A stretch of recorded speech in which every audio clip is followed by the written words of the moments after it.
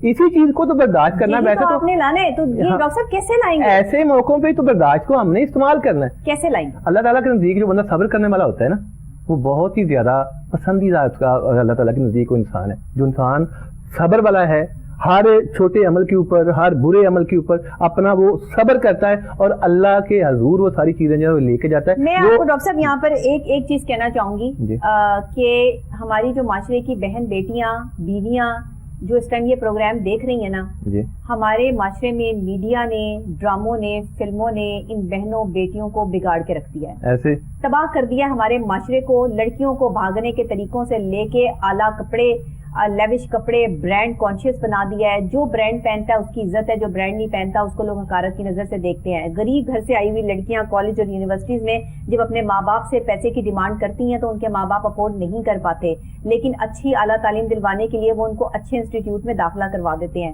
آج میں والدین سے ایک گزارش کروں گی, یہ ہاتھ جوڑ کے آپ کے سامنے جو ہے وہ اپیل ہے, اپنے بچوں کو بچپن سے لے کے بڑا کرتے ہیں, پالتے ہیں, ان کی ہر چیز جو ہے تکلیف برداشت کرتے ہیں, اور ایک اتنی سی بات پر کہ آپ کے پاس جو ہے وہ دینے کے لیے فیس نہیں ہے تو آپ جو ہے وہ بچی کا گلا گھونٹ دیں یا اس کو مار دیں یا اس کو قتل کر دیں. اس نہج تک آپ جو اپنی برداشت کو لے آتے ہیں, آپ اپنے بچوں کو پھر اچھے کالج اور یونیورسٹی میں مت پڑھائیں. بچہ ایک گورنمنٹ کالج سے بھی جو ہے وہ آپ کا اچھے لیول پر پڑھ سکتا ہے اور ایک اچھی پوسٹ حاصل کر سکتا ہے. ٹاٹو کے اسکول سے نکلے ہوئے لوگ جو ہے وہ اعلیٰ افسر آج بن کر جو ہے وہ مختلف سرکاری محکموں میں کام کر رہے ہیں. تو اس میں کوئی دو رائے نہیں ہے. یہ جو ہم نے اپنے آپ کو برانڈ کانشیس کر لیا ہے کہ بچے پڑھیں گے تو اعلیٰ تعلیم یافتہ ماحول میں پڑھیں گے, ڈاکٹر صاحب آپ اس کی جو ہے وہ تردید کر سکتے ہیں کہ یہاں جو ہم نے برانڈ کانشیس کر لیا خود کو, فلانے کا منہ لال ہے اپنا بھی چپیڑے مار کے کر لو, ایسے نہیں ہوتا بھائی.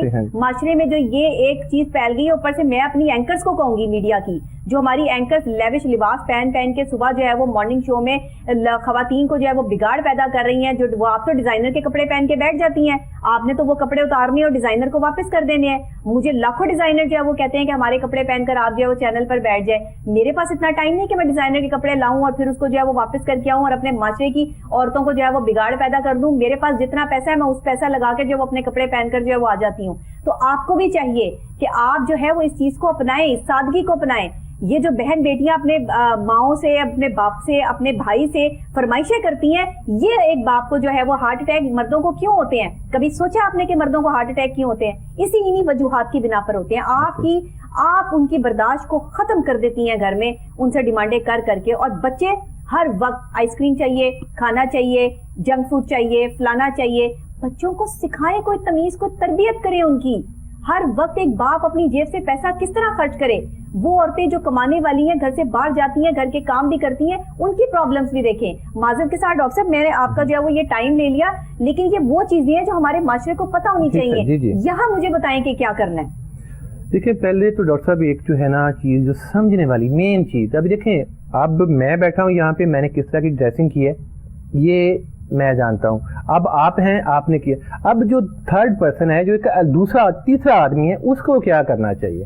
اس کو یہ چیز سمجھنی چاہیے پہلے, کیا میں یہ ساری چیزوں کو افورڈ کر سکتا ہوں. اگر نہیں کر سکتا تو اس کا مطلب یہ نہیں کہ میں آلہ پکڑوں, چھری پکڑوں اور جا کے یہ جو ہے نا اس طرح کا جو ریئیکشنز ہیں وہ دینے شروع کر دوں. بچوں کو لے کے خودکشی کرنے جو ہے وہ ڈوب گئی وہاں پہ نہر پہ, وہ کیوں یہاں پہ ڈاکٹر صاحب یہاں پہ عقل کا استعمال, ذہن کا استعمال, سوچ کا استعمال. ابھی دیکھیں ذرا ایک انسان کی جسامت, اللہ تعالیٰ کی اس میں حکمت دیکھیں ذرا.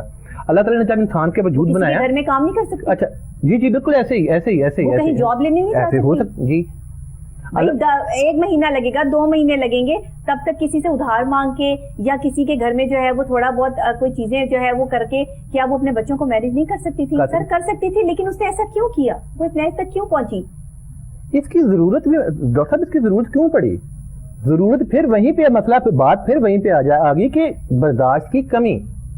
اب ایک چیز کو آپ برداشت کر سکتے ہیں, ٹھیک ہے, آپ نے اچھا کمی, آپ کو پتہ ہی نہیں ہے, آپ کو پتہ ہی نہیں کہ آپ نے اپنی لائف کیسے گزارنی ہے. لوگوں میں اس چیز کی کمی ہے, پتہ ہی نہیں لوگوں کو. اچھا ڈاکٹر صاحب میں ایک چھوٹی سی آپ کو بات سمجھاتا ہوں. اللہ تعالیٰ نے جب انسان کا وجود جو ہے وہ اللہ تعالیٰ جب بنا رہے تھے, اللہ تعالیٰ نے ٹانگیں 2 بنائی, اس کے اوپر دھڑ بنایا, اور اس کے بعد اللہ تعالیٰ نے ایک سر کے اوپر جا کے یعنی کہ جسامت کا جو اوپر والا حصہ ہے وہاں پہ اللہ تعالیٰ نے جا کے ایک کھوپڑی رکھ دی, عقل رکھ دی کہ لے بچے اس کے اوپر آپ اس کو استعمال کر اور اپنی زندگی کو آسان کر. اب دیکھیں انسان نے اللہ تعالیٰ کو کتنا پیارا اور کتنی خوبصورت اور کتنی آسان زندگی دی. جب ہم لوگ چھوٹے تھے ہماری زندگی کس طرح کی ہوگی؟ کوئی ہمیں کسی ٹائپ کی حوث تھی؟ کس نے کس طرح کے کپڑے پہنے, کس نے کس طرح کے کپڑے پہنے, ہمیں کوئی جیلسی تھی, ہمیں کوئی شام کا کھانا رات کا کھانا اس کی فکر تھی, ہمیں کوئی اچھے رہن سہن کی فکر تھی. اللہ تعالیٰ نے یہ والی زندگی دی اور یہی ایک آئیڈیل زندگی, اور یہی اللہ تعالیٰ کو زندگی بہت ہی زیادہ پسند. نہ کہ میں آپ کی ٹانگ کھینچوں, وہ میری ٹانگ کھینچے, وہ آپ نے میرا جینا حرام کیا, میں نے اس کا کیا ہوا. یہ تو ہم لوگ سب لوگوں کے یہی چل رہا ہے نا ایسے. ہاں جی, ابھی دیکھیں یہی بھی تو ہم نے اپنی سوچ کو استعمال کرنا ہے, یہی تو ہم نے اپنی سوچ کو استعمال کر کے اپنی زندگی کو آسان بنانا ہے. میں ایک چھوٹا سا واقعہ آپ کو سناتا ہوں. میں ایک چھوٹا سا واقعہ سناتا ہوں. جی ابھی آپ نے بات کی, اس میں کیا کرنا چاہیے؟ ہاں ابھی میں اسی اس سائڈ پہ بھی آتا ہوں. ابھی آپ نے بات کی یہ جو گھریلو زندگی ہوتی ہے, میاں بیوی کی جو زندگی ہوتی ہے, یہ آپ نے کہا کہ برداشت کی وجہ سے اتنی زیادہ کمزور ہوتی ہوئی ہے, اتنی زیادہ اس میں دراڑیں آگی ہوئی ہیں. میں ایک چھوٹی سا واقعہ, ابھی بلکہ یہ اسٹوری نہیں ہے بلکہ یہ گراؤنڈ کے اوپر لوگ موجود ہیں. ایک چھوٹی سی بات کے اوپر 2 کزن تھے, یعنی کہ چاچا تایا کے بیٹے 2 کزن تھے. ایک کے گھر یعنی کہ بٹے سٹے کی شادی کا آپ نے سنا ہوا ہے؟ جی ہاں جی, کنسیپٹ ہے ہمارے معاشرے کے اندر. ایک کے گھر دوسرے کی بہن اور دوسرے کے گھر اس کی بہن. ٹھیک ہے. اب ہوا کیا کہ چند مہینے یا چند ہفتے ابھی شادی کو ہوئے تھے, تو ابھی شروع میں یہ بھی ہمارے معاشرے میں ہے کہ جب دلہن جو ہے وہ نئی ہو تو اس کو دبا کے رکھنے کے لیے وہ دان ڈبٹ اور اونچا بولنا اس ٹائپ کی کچھ چیزیں ہیں ہمارے معاشرے کے اندر, اور ابھی بھی ہیں. اب ہوا یہ کہ ابھی چند ہی دن شادی کو گزرے تھے, تو جو ایک کزن تھا اس کی بیوی نے تھوڑا سا ہانڈی کے اندر نمک اس سے زیادہ ڈال گیا. شام کو خاون گھر گیا, کھانا کھانے لگا تو نمک زیادہ تھا. وہ اسی دبائی کے چکر میں یعنی کہ دباؤ ڈالنے کے چکر میں تھوڑا اونچا بولا. اب وہ اونچا بولا, اس سے جو اس کی مسز تھی اس کو برداشت نہیں ہوا, وہ گھر چھوڑ کے چلی گئی. عرصہ گزر گیا, تقریباً 8 سال کے بعد ہوا یہ کہ جو دوسرا کزن جو پیئر تھا وہ دونوں میاں بیوی کا رشتہ چلتا رہا. اس کے اس 8 سال کے درمیان تقریباً 3 بچے پیدا ہو گئے. ٹھیک ہو گیا. 3 سال کے بعد جب وہ دونوں کسی ایونٹ کے اوپر اکٹھے تھے تو جس کے بچے پیدا ہوئے تھے وہ آ کے اس کو ماموں کہہ رہے تھے. جب اس کو اس چیز سے چیڑ ہو رہی تھی تو پھر ایک دن اس نے بیٹھ کے اچانک سوچا, یعنی کہ اچانک نہیں, اس نے اپنے جو دوسرا اس کا کزن اس سے بات کی کہ آج ماموں تو ہی ہونا سی. جی اس ٹائم میری بیوی نے نا کیا نام ہے ہانڈی میں نمک زیادہ نہ ڈالا ہوتا, آج تم بھی ماموں ہوتے. بات کرنے کا مطلب یہ کہ اگر اس نے اس ٹائم ہانڈی کے بچانے کا کیا فائدہ, اچھا اس ٹائم اگر اس نے ہانڈی کا وہ والا جو چند لمحوں کا ایک وہ چیز تھی اس نے برداشت کیا ہوتا, اس کی زندگی بہت آسان ہوتی. 8 سال کی زندگی کا جو حصہ ہوتا ہے کہ تھوڑا ٹائم نہیں ہوتا. اب 8 سال کی ہمارے پاس کیونکہ ٹائم بہت کم ہے, مجھے بریک لینی ہے یہاں پر. ہمیں یہ ٹاپک بہت بڑا ہے اور اس کے لیے وقت بہت زیادہ چاہیے, لیکن ہمارے پاس اس کے لیے جو ہے وہ اتنا وقت اب ہم درکار نہیں ہے. صرف بات جو ہے وہ کنکلوڈ یہاں پہ کرتی ہوں, آپ کا شکریہ ادا کرتی ہوں اور ناظرین یہاں پر بریک لوں گی. بات کنکلوڈ یہاں پر ہوتی ہے کہ عدم برداشت کی جو کیفیت ہے وہ اس وجہ سے ہے کہ ہم شکر گزار بندے نہیں ہیں اپنے اللہ کے. ہمیں اللہ کی دی ہوئی چیزوں کا شکر نہیں ہم ادا کرتے. ہم نہیں دیکھتے ان لوگوں کو جن کی ٹانگیں نہیں ہیں, ہاتھ نہیں ہیں. اللہ نے ہمیں سلامت ہاتھ پاؤں دیے ہیں اور پھر بھی جا کر جو ہے وہ اللہ کی دی ہوئی زندگی کا خاتمہ کرنے پر تلے ہوئے ہیں. خدا کے لیے ایک لمحے کے لیے سوچیں ضرور کہ آپ اپنے خونی رشتوں کو جس طرح